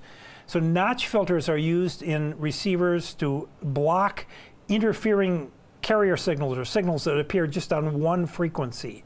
It can be an audio notch filter that does it in the audio amplification stage, or it could be an IF or tunable notch filter that happens in one of the RF stages. But you can use it to block out interfering signals. If you're going to be a Morse code operator, you should know about CW reverse. Other radios call it something else, but it's changing the way the beat frequency oscillator in the radio's product detector is inserted. So if here we have, this is the desired signal, and here's our beat frequency oscillator signal, and the difference between here is an audio tone. But if we have interference here, this might come through as well. But if we push CWR, or reverse the pass band, well, here then we have the BFO and the desired signal, and the interference signal is not even within the desired bandpass, and you'll eliminate interference. So that's the purpose of the CW reverse or CWR that may be available in your radio. Some radios allow you to tweak the filter bandwidth by narrowing it or widening it, and some will allow you to shift it up and down in frequency, known as passband tuning. Again, the whole purpose of this is to eliminate interference and to be able to better receive the signal that you desire. That's IF shift, also known as passband tuning. Another control on a receiver is the noise blanker. It removes regular impulse noise from radio frequency signals. If this is at home, for example, you might be out in the country, you might have a neighbor that has an electric fence. Those are notorious for pulse, pulse, pulse, pulse, pulse, pulse, and you'll be able to hear that. If you're tuning for a single sideband signal, for example, turn on the noise blanker and it's able to squelch out that noise pulse. Here's the noise pulse, and it'll squelch it out, and then you'll only hear the desired part of the signal that comes through. So that's a noise blanker. There's also something called a clipper circuit, but that's not the same thing. And digital signal processors, you can have them built into the radio, or you can have them external to the radio. This is one that Radio Shack sold for communications devices. It's got digital noise reduction, passband tuning, things like that.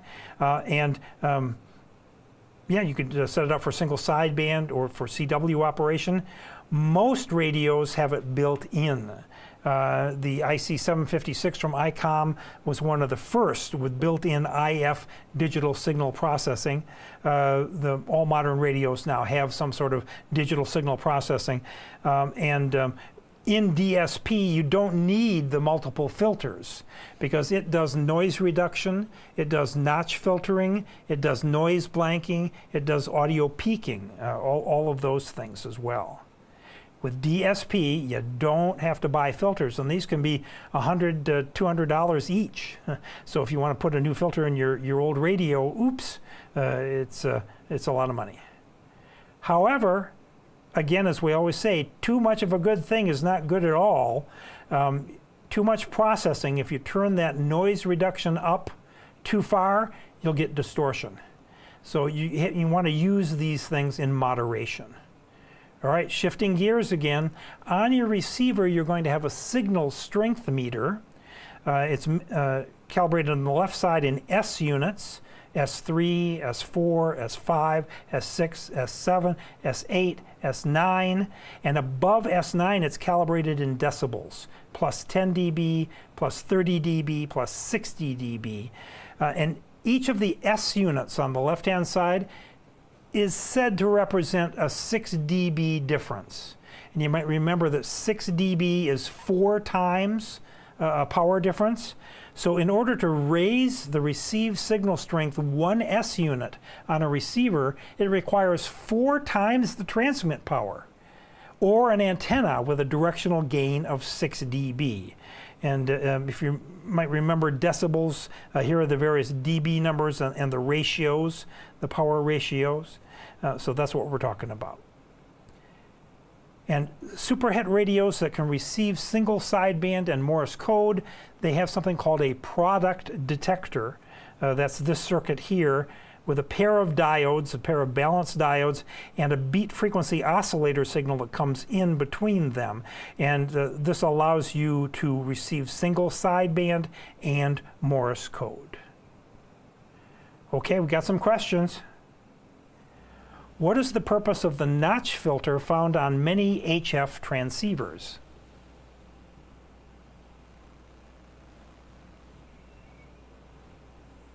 Charlie.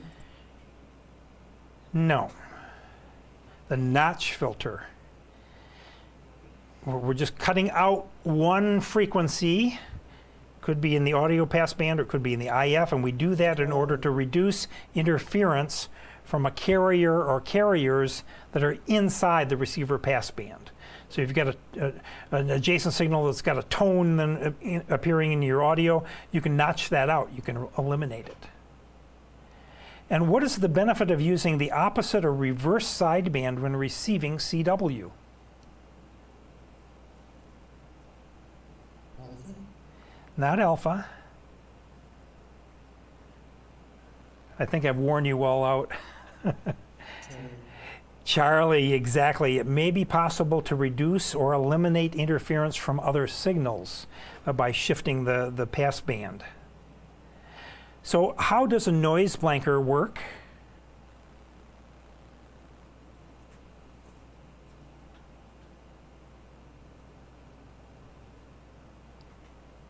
It's kind of like an automatic squelch circuit that reduces receiver gain during the noise pulse period so that you don't hear it.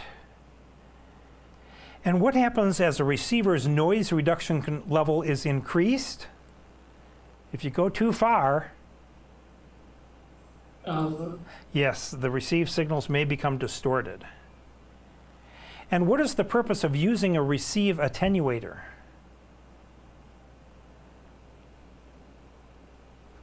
You're attenuating or reducing signals coming in.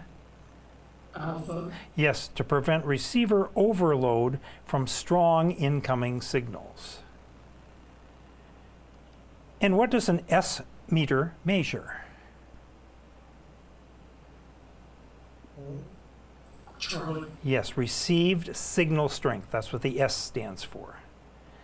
And how does a signal that reads 20 dB over S9 compare to one that reads S9 on a receiver, assuming a properly calibrated S meter?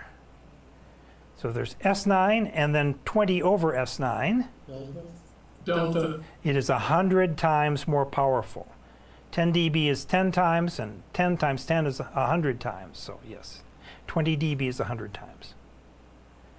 And how much change in signal strength is typically represented by one S unit? Alpha. Yeah, 6 dB or 4 times.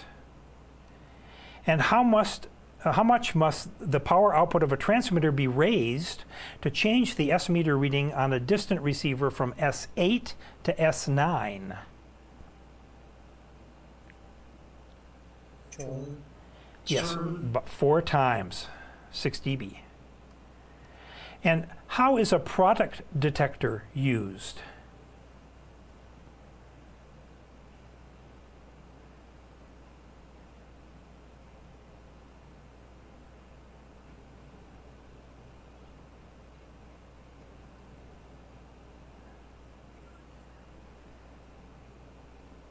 Product detector works together with a beat frequency oscillator, and it's used to receive Morse code signals and single sideband signals. Product detectors.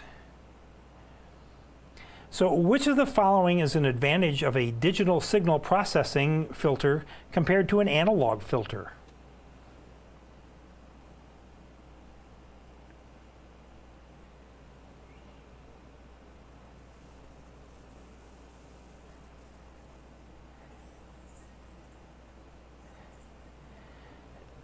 DSP can be manipulated and you can adjust, and you have then a wide range of filter bandwidths and shapes that can be created. You don't have to buy physical filters. You can just make adjustments. And which parameter affects receiver sensitivity? Read carefully. delta, Yes, the input amplifier gain, the demodulator stage bandwidth, the input amplifier noise, all of those are correct. And which mixer input is varied or tuned to convert signals of different frequencies to an IF frequency?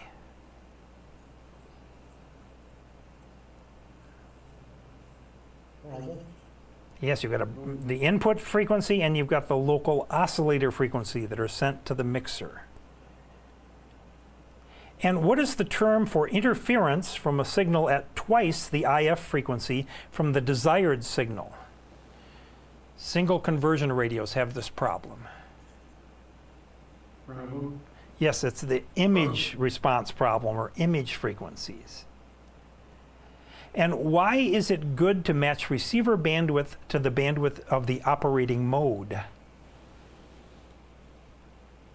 Delta. Yes, it results in the best signal to noise ratio. All right. This is what we want here, HF station installation. Let me take you on a little journey here. Here's Bob, ND7J's system that he had up in Edneyville. He's downsized a little bit since then, but he had a pair of 7800 ICOM radios in there. Here's my old station at my old QTH with the Flex radio and the Maestro sitting there on the table. Here's another look at that same old QTH with this is the Flex 6600 sitting right here, Flex Maestro here. This is my RF kit RF power amplifier. Still have it. It's downstairs in the workshop. And now this was my radio setup here at the house here in Pendleton, again with the Flex radio. With the Maestro, and the radio itself was off in my garage. This was my VHF UHF station with a Yaesu FT991A here and some monitoring equipment, etc. And nowadays I have this setup. This is the ICOM IC7760. Their newest radio. In fact, here's a little closer view of it there. Very similar to the Flex. It's a two-part system where the main radio lives in the storeroom in my garage, and this is just the control surface, kind of like the Maestro. Beautiful radio. I'm just getting used to it and learning how it works. So how do you put your station together? Well, it's up to you. You have the ability to choose how you organize it. Wherever you go, though, you're going to become very interested in noise, radio frequency interference. You're going to want to reduce noise pickup so that you can hear the signals you want. You're going to use proper grounding and bonding techniques. You're going to use shielded cable, ferrites on problem cables. You're going to try to keep your antennas away from your ham shack or the house so you don't pick up noise. And you'll use balanced antennas that don't work against station ground because they're the most noise-free.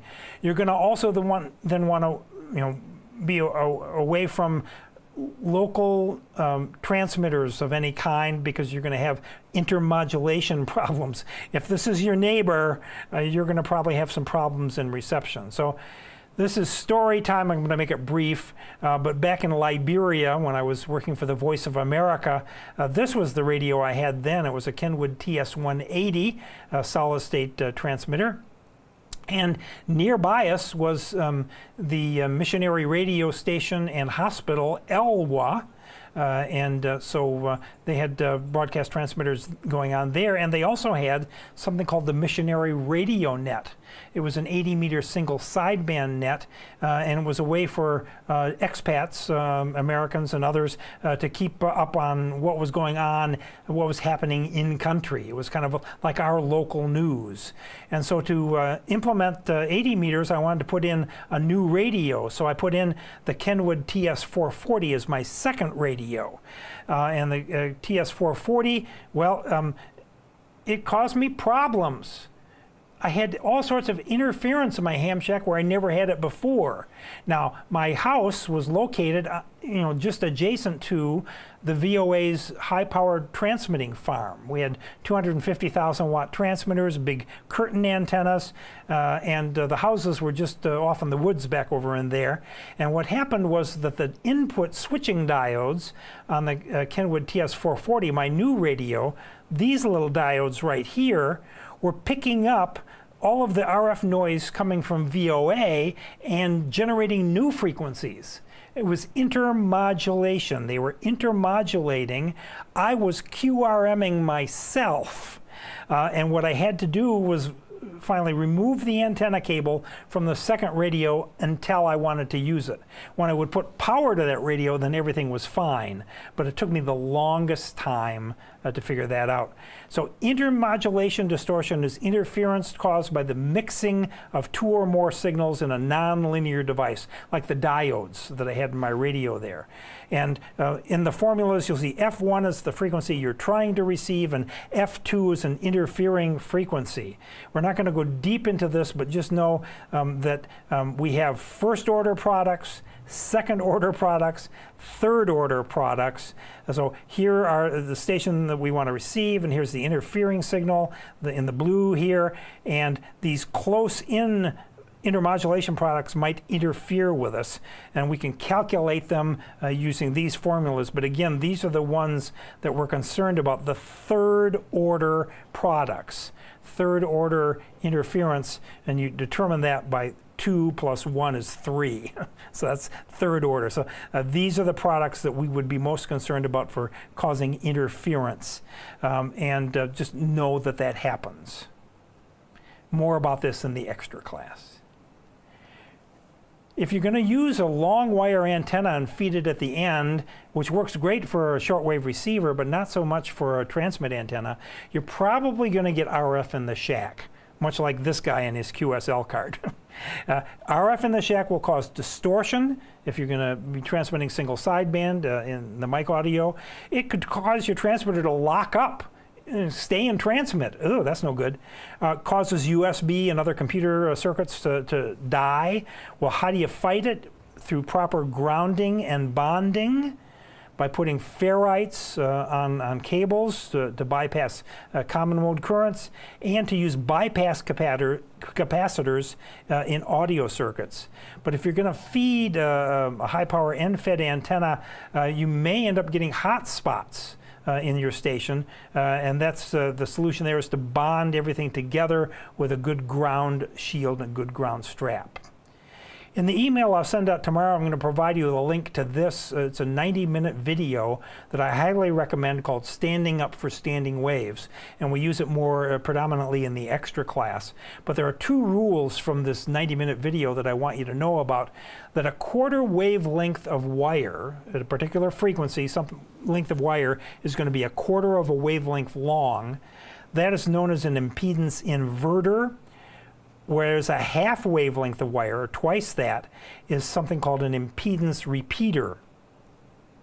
If you are going to ground your station to an earth ground, but the wire that goes from your station to that earth ground is a quarter of a wavelength long at that frequency, then your ground is not a ground at all. It's an unground. It's an inverted ground. It's a quarter wavelength wire is an impedance inverter at that frequency, and you will get no grounding effect whatsoever. It's not a resonant ground connection necessarily. It's the feed line that is that quarter wavelength long, and that can allow high RF voltages to exist on your radio equipment chassis. Now the ground rod is not resonant. It's the cable that goes to the ground rod that can be a high impedance with a quarter wavelength wire. So when is a wire not a connection? At RF, when it's a quarter of a wavelength long. And when you're grounding your equipment, I highly recommend you use what they call single point grounding as opposed to a bus bar ground. A lot of people like to use a copper rod or something and ground everything to that. Better to go to a single point because you eliminate ground loops. And ground loops can give you all sorts of interesting things, hum in audio circuits or distortion and lockups in RF circuits. So you want to avoid ground loops. If you're installing radio equipment in your car, you need to pay attention to grounding and bonding of the car. The hood on the trunk, for example, might not be electrically grounded to the chassis of the car, so you might have to provide that connection. Otherwise, it can generate noise as it moves around, and you're going to be receiving all of that if you're trying to receive single sideband. Sources of noise and interference in a car are the fuel pumps, the onboard computers can generate noise, the engine electrical systems, including battery charging. And if you're going to be hooking up a radio in your car, don't connect it up to the cigarette lighter or the 12-volt outlet, because most ham radios, especially 100-watt radios, will draw much too much current for that, and you set the car on fire. So all power leads for amateur radio transceivers should go back to the battery, as close to that as you possibly can. And if you have RF coming back into the shack or in mobile or whatnot, and you can't get rid of it any other way, you can put in small capacitors, RF bypass capacitors, right in the microphone itself, and sometimes that will help you eliminate RF coming back into the microphone. When it does come back in, it causes distortion. People can note that on your transmission, and they'll say, hey, I think you've got RF in your microphone. That's what they're talking about. So ferrites on the cable and a small capacitor in the mic element will help you out. If you got one of these going on nearby, boy, you're going to pick up a lot of noise, because arcing is a wideband noise generator. So any bad electrical connections in your house at a much smaller scale can still generate noise, which your very sensitive radio receiver can pick up. Can a telephone receive single sideband? Well, yes, but it's going to be very distorted, so only very poorly. Can a stereo receive Morse code? Well, only very poorly, but you'll hear some humming and some clicking, and your neighbor might not be so happy. All right, here's a trick question. This is coaxial cable. How many conductors are there in coaxial cable at radio frequencies? 1.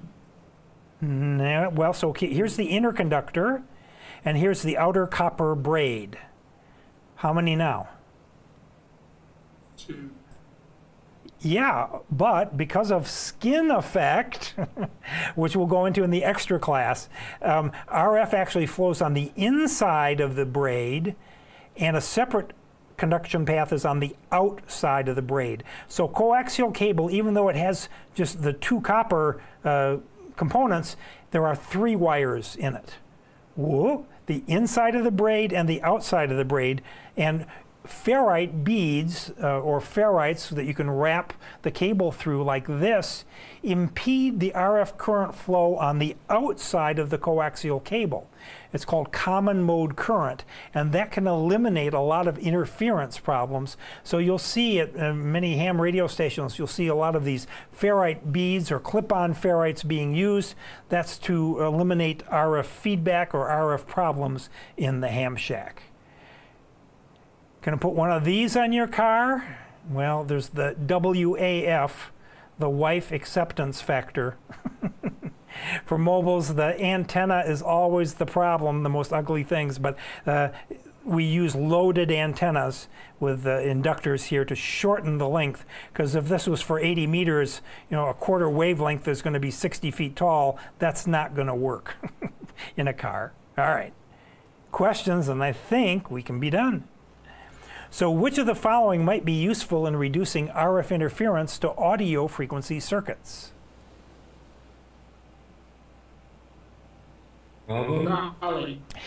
Bravo, that bypass capacitor. Yes, in the microphone there. And which of the following could be a cause of interference covering a wide range of frequencies? Bzz, bzz, bzz. Charlie. Yeah, arcing at a poor electrical connection. And what sound is heard from an audio device experiencing RF interference from a single sideband phone transmitter? So an audio device, interference from SSB.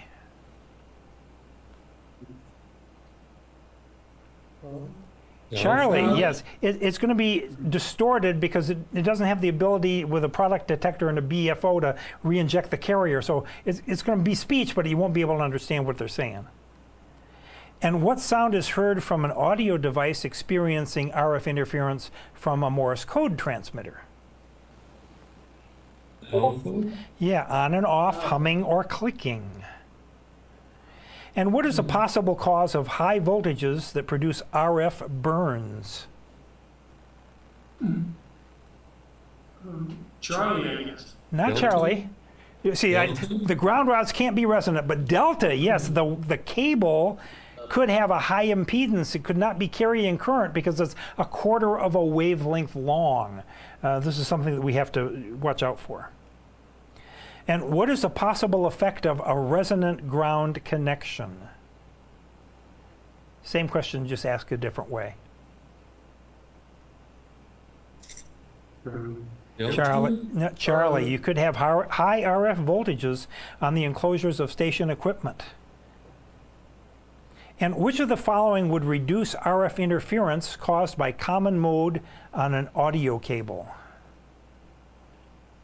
These are your friend. Alpha. Place a ferrite choke on the cable or the cable through a ferrite choke. Ferrites are your friend. And how can the effects of ground loops be minimized? Bond everything, which is delta. Yes, bond all the equipment enclosures together. And what could be a symptom caused by a ground loop in your station's audio connection?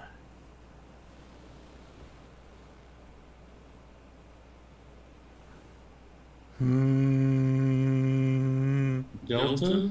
No? Alpha? Alpha, hum. 60 cycle hum, power line frequency hum. And what technique helps to minimize RF hotspots in an amateur station? Once again, bond everything. That's Charlie. right. Yep, use a ground strap and connect them all together. And why must all metal enclosures of a station equipment be grounded? It ensures the fires and all that stuff. So, delta. Yeah, delta. It ensures that hazardous voltages cannot appear on the chassis. And which of the following direct fused power connections would be best for a 100-watt HF mobile installation? Where do you want to connect the power leads? Charlie. Battery. Well, to the battery using heavy gauge wire. You want to have really thick wire. You don't want to use transmission line. That's not going to work. Oops, yeah. Why should DC power for a 100-watt HF transceiver not be supplied by a vehicle's cigarette lighter socket, or auxiliary power socket? Bravo? Yeah, you'll let the smoke out. The socket's wiring may be inadequate for the current. And which of the following most limits an HF mobile installation? What's always the problem? The spouse. Well, the spouse is always the problem. No, the antenna that the wife will not accept on the car. All right, which of the following, we're just kidding, which of the following may cause receive interference to an HF transceiver installed in a vehicle? Read carefully. Delta. Yeah, the charging system, the fuel delivery, the control computers, all of those. And how does a ferrite bead or core reduce common mode RF current on the shield of a coaxial cable? Alpha? Alpha, by creating an impedance in the current's path. And which intermodulation products are closest to the original signal frequencies? Bravo. Not Bravo. No, big Charlie. Charlie, we said third Charlie. order, which are known as odd order. Three is an odd number, so odd order products. Yeah. And what process combines two signals in a nonlinear circuit to produce unwanted spurious outputs? Bravo. Not Bravo. unwanted. Awesome. Think of my old Kenwood TS440 at VOA in Liberia, where I generated intermodulation products in my own radio. Yuck. And which of the following is an odd order intermodulation product of the frequencies F1 and F2? Charlie. So if we see we've got 2 and 1, so that's 3. Yes, it is indeed, Charlie. And that, ladies and gentlemen, is the end of chapter 3. I got 7 minutes off of it from last year, and we added some stuff. So I'm patting myself on the back. Go ahead and you can eliminate the spotlight there if you want. Are there any questions before we go tonight? Dave, you What do want you to? think happened to Kenwood? What's that? What happened to the Kenwood? It's still in Liberia someplace. I was evacuated. What I meant was, back in the day, Kenwood was the rig. Yes. Look at what you guys bought, and now you're like Icon, Yaesu, and you know what my rig is? Everybody's talking about this newfangled crap. I've got a TS2000 with the 10 gig transmitter in it, and it's my happy place. Kenwood 25 years old. Yeah, Kenwood made some very nice radios. They were renowned for their audio quality. Unfortunately, they're still making amateur radio equipment, but they haven't had many new designs. They just introduced a new VHF UHF radio at Hamcation in Orlando, but it's not available yet. We don't know what's going to happen to the future with Kenwood, but anyway, that's one of those things. But yes, Have your TS440. I do not have my TS440 anymore. Oh, I have. Oh, you have First rig was a it. You 480. found it. All right. Good. First rig was a 480. Good. All right, Dave, what are we going to talk about next week? Okay, next week we're going to do all of chapter 6, and that's a really interesting chapter. It's on digital modes and some other things. So read all of chapter 6 and be watching for an email from me for a little bit more info. All right, thank you for your patience tonight. Thank you for hanging in there. Until next week, let's say 73. See you next time. 73. Praise, thank you. Thank you.